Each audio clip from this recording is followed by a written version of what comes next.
Hola a todos. Hoy nos embarcamos en un viaje fascinante por la historia de México, una historia llena de luchas, ideales y transformaciones que forjaron la nación que conocemos. Acompáñenme a desentrañar los momentos clave que definieron a nuestro país. Empecemos en el sur, en la fértil región de Morelos. Aquí, entre grandes haciendas y una profunda desigualdad, emerge la figura de Emiliano Zapata. Su lucha no era solo por un cambio de presidente, como proponían los maderistas con su lema sufragio efectivo, no reelección. No. El grito de Zapata era más profundo en tierra y libertad. Luchaba por devolverle la tierra a quienes la trabajaban, un problema agrario que había plagado a la región por generaciones, donde los campesinos vivían casi como siervos en su propia tierra. Mientras tanto, en el norte, otro gigante de la revolución, Pancho Villa, cabalgaba con sus dorados. Su lucha era multifacética. Por un lado, también buscaba justicia social y reparto de tierras. Pero su campo de batalla se extendió hasta la frontera, enfrentándose directamente a los intereses y a las incursiones de los estadounidenses. Villa se convirtió en un símbolo de la resistencia contra la intervención extranjera, un fantasma para los poderosos del otro lado del río. Y es que las intervenciones extranjeras son un capítulo constante en nuestra historia. Estados Unidos, Francia, España, todos vieron en México una oportunidad para expandir su influencia y cobrar deudas, muchas veces leoninas. Nuestro hermoso puerto de Veracruz, puerta de entrada a México, fue testigo mudo de desembarcos e invasiones. Se convirtió en el punto de partida para ejércitos que buscaban controlar el corazón del país, aprovechando la inestabilidad y la falta de un frente nacional unido. Esta inestabilidad dio pie a gobiernos nefastos, como el del general Victoriano Huerta. Tras traicionar y asesinar a Madero, Huerta instauró una dictadura militar, un gobierno charro que silenció a la prensa libre y gobernó con mano de hierro. Su golpe de Estado sumió al país en una de sus etapas más oscuras, uniendo a diferentes facciones revolucionarias en su contra. Pero si hablamos de personajes polémicos, no podemos olvidar a Antonio López de Santa Anna. Durante décadas, su presencia fue un problema constante, actuando más como un cacique velando por sus intereses personales que como un estadista. Sus decisiones llevaron a la pérdida de enormes extensiones de territorio, incluyendo la dolorosa independencia de Texas. Su ambición personal costó muy cara a la nación. En medio de este caos, surgieron dos corrientes ideológicas que chocarían una y otra vez en liberales y conservadores. Los liberales, inspirados por las revoluciones europeas y americanas, eran intelectuales que buscaban un México moderno, laico y republicano. Redactaron tratados, promovieron la abolición de la esclavitud y lucharon por un gobierno basado en una constitución. De otro lado, los conservadores anhelaban el orden del pasado, querían mantener los privilegios de la Iglesia Católica imponiéndola como religión de Estado, y algunos incluso soñaban con traer de vuelta una monarquía, invitando a príncipes europeos a gobernar. Esta pugna ideológica definiría gran parte del siglo XIX. De esta lucha nace una de las figuras más importantes de nuestra historia, Benito Juárez, un hombre de origen indígena, de cuna humilde en Oaxaca, huérfano desde niño, que a base de puro esfuerzo logró estudiar y convertirse en abogado.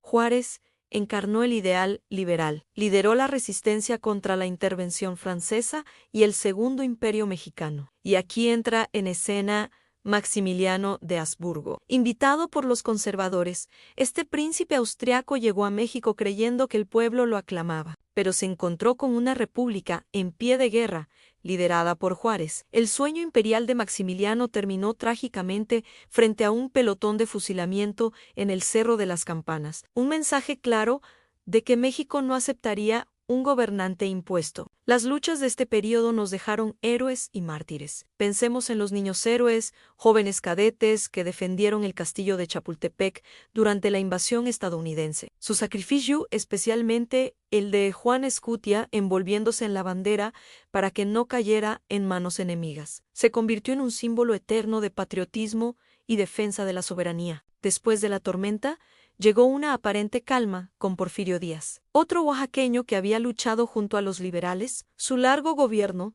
el porfiriato, trajo orden, progreso material e inversión extranjera. Se construyeron ferrocarriles y el país se modernizó. Sin embargo, Esta paz se construyó sobre una profunda injusticia social. Los grandes hacendados acaparaban la tierra mientras millones de campesinos e indígenas vivían en la miseria, trabajando como peones con pagos ínfimos. La frase pobre México, tan lejos de Dios y tan cerca de Estados Unidos, resume bien la época. La olla de presión social finalmente explotó en 1910, dando inicio a la Revolución Mexicana. Figuras como Carranza y Obregón, desde el norte, y Zapata, desde el sur, lideraron una lucha sangrienta y prolongada que transformaría a México para siempre, cada uno con su visión, pero todos unidos por el deseo de un país más justo. De estos conflictos y acuerdos nacería la Constitución de 1917, un documento pionero que garantizaba derechos sociales,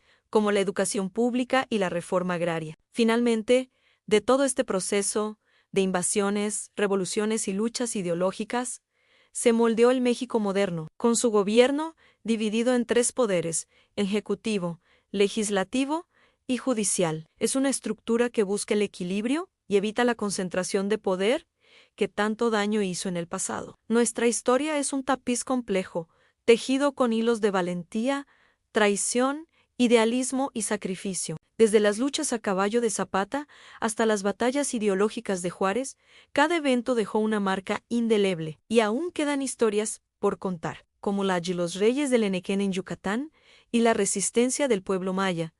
Pero eso lo dejaremos para otro video. Gracias por acompañarme en este recorrido. Si te ha gustado, no olvides darle like, suscribirte y activar la campanita para no perderte nuestros próximos viajes por la historia. Hasta la próxima, amigos. Hoy vamos a meternos de lleno en un periodo, uno súper tumultuoso, que de verdad forjó al México que conocemos. Es una historia, wow, llena de conflicto, de búsqueda de identidad y de cómo nació una nación, literalmente entre fuego y mucha determinación. Y bueno, para realmente entender todo este siglo de agitación, hay que tener bien claros tres puntos, tres temas que son el corazón de todo: la pelea por la tierra, la incansable búsqueda de libertad y, claro, la batalla por la supervivencia de la nación misma. Miren, el siglo XIX en México no fue para nada un paseo por el parque. Todo lo contrario.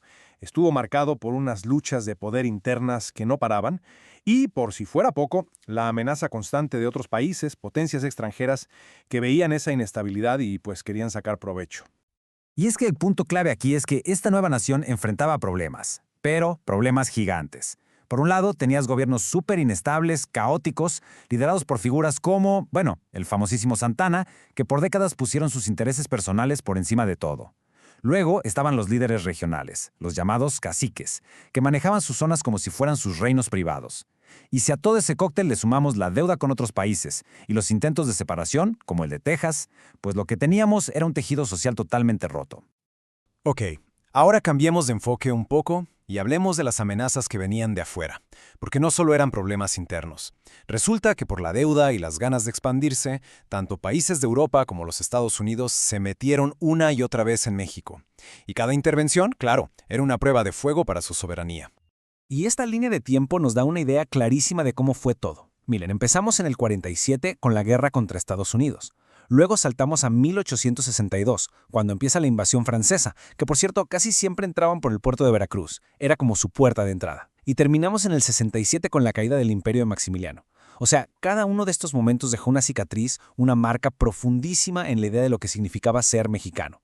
Y si hablamos de resistencia, la intensidad de ese sentimiento se ve perfecto en la historia de los niños héroes, ¿verdad? Su defensa del castillo de Chapultepec es más que una batalla. Se convirtió en el símbolo del patriotismo, de esa voluntad de hierro para defender su tierra hasta el final, sin importar nada. Pero ojo, la pelea no era solo contra los de afuera. Quizás la guerra más fuerte se estaba librando adentro. Era una guerra de ideas, una batalla por el alma de México entre dos grupos, dos facciones que tenían visiones totalmente opuestas sobre cómo debía ser el futuro del país.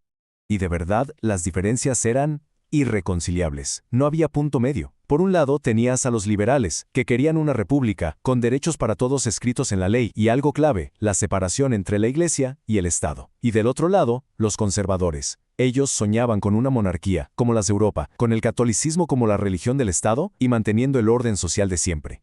Y el rostro, la figura que personifica toda esta causa liberal es, sin duda, Benito Juárez. Imagínense, un abogado de origen indígena, de Oaxaca, que vino de una cuna muy humilde. Justo por eso, por haber vivido la desigualdad en carne propia, luchó sin descanso por un Estado moderno, un Estado laico y con derechos básicos para todos, como el acceso a la educación pública. Una figura clave, de verdad. Y bueno, después de tanto caos, de tanta guerra, llegó un momento de estabilidad, un periodo de orden bajo el mando de Porfirio Díaz, que por cierto también era de Oaxaca. Qué curioso, ¿no? Pero esta paz, este famoso orden y progreso, iba a tener un costo social altísimo. A ver, hay que ser justos. Durante el porfiriato es verdad, el país tuvo una calma que no se había visto en décadas. Se acabaron los años de caos, de guerra civil, y se estableció un gobierno fuerte, centralizado. Parecía que las cosas por fin se estaban acomodando. Pero, y este es un pero gigante. Esa calma era una fachada para muchísima gente. La tierra, por ejemplo, se concentró en manos de unos poquitos hacendados. A las comunidades indígenas les quitaron sus tierras, y los campesinos acabaron de peones con sueldos de miseria. Libertad de prensa, olvídenlo, no existía. La injusticia era el pan de cada día. Así que esa paz en realidad estaba cocinando a fuego lento una revolución que iba a ser violentísima. Y ¡boom! Finalmente, esa olla a presión explotó. Tanta injusticia acumulada no podía terminar de otra manera. La Revolución Mexicana. Un conflicto súper complejo, con un montón de líderes, cada uno peleando por sus ideales, pero todos estaban unidos en contra de ese viejo orden. Si miramos al sur, la figura principal, sin duda, era Emiliano Zapata. Su lucha, a caballo, allá en Morelos, una región de tierras súper fértiles pero dominada por haciendas enormes, era la respuesta directa al problema de la tierra. Su lema lo resume todo: tierra y libertad. Y mientras eso pasaba en el sur, en el norte surgía otra fuerza revolucionaria imparable: Pancho Villa. Él no solo atacaba las viejas estructuras de poder, sino que también iba contra los intereses extranjeros que de una forma u otra las apoyaban. Entonces, el año clave es 1910. Ese es el banderazo de salida para una década de lucha, una lucha sangrienta. Fue el comienzo del fin para el porfiriato y también para otros que vinieron después, como Victoriano Huerta, un personaje que tomó el poder a la fuerza y cuyo gobierno fue considerado ilegítimo, una farsa, lo que muchos llamaron un gobierno charro. Ok, ahora vamos a ver el resultado de todo esto. ¿Qué salió de tanto caos? Bueno, de las cenizas de todo un siglo de conflictos y de la propia revolución, nació una nueva estructura política. Nació el México moderno. Y quizás el resultado más concreto, más tangible de todas esas luchas fue la Constitución de 1917. Este documento fue importantísimo porque por fin puso en papel, como ley, los derechos por los que tanta gente había peleado y muerto. Cosas como el reparto de tierras y algo fundamental, el derecho a una educación pública y laica para todos. Así que, el resultado político directo de este siglo de batallas es, ni más ni menos, la estructura de gobierno que México tiene hasta hoy. Esos tres pilares: el poder ejecutivo, el legislativo y el judicial. Una estructura que, como vimos, fue literalmente forjada con el fuego de la guerra y la revolución. Y con esto cerramos con una pregunta para reflexionar, ¿no? Porque todas estas luchas por la tierra, la libertad, la soberanía, no son solo cosas de los libros de historia. Nos dejan pensando, ¿cómo es que todo ese legado, toda esa sangre derramada sigue presente hoy? ¿Cómo sigue influyendo en los retos y en la identidad del México actual? Adiós.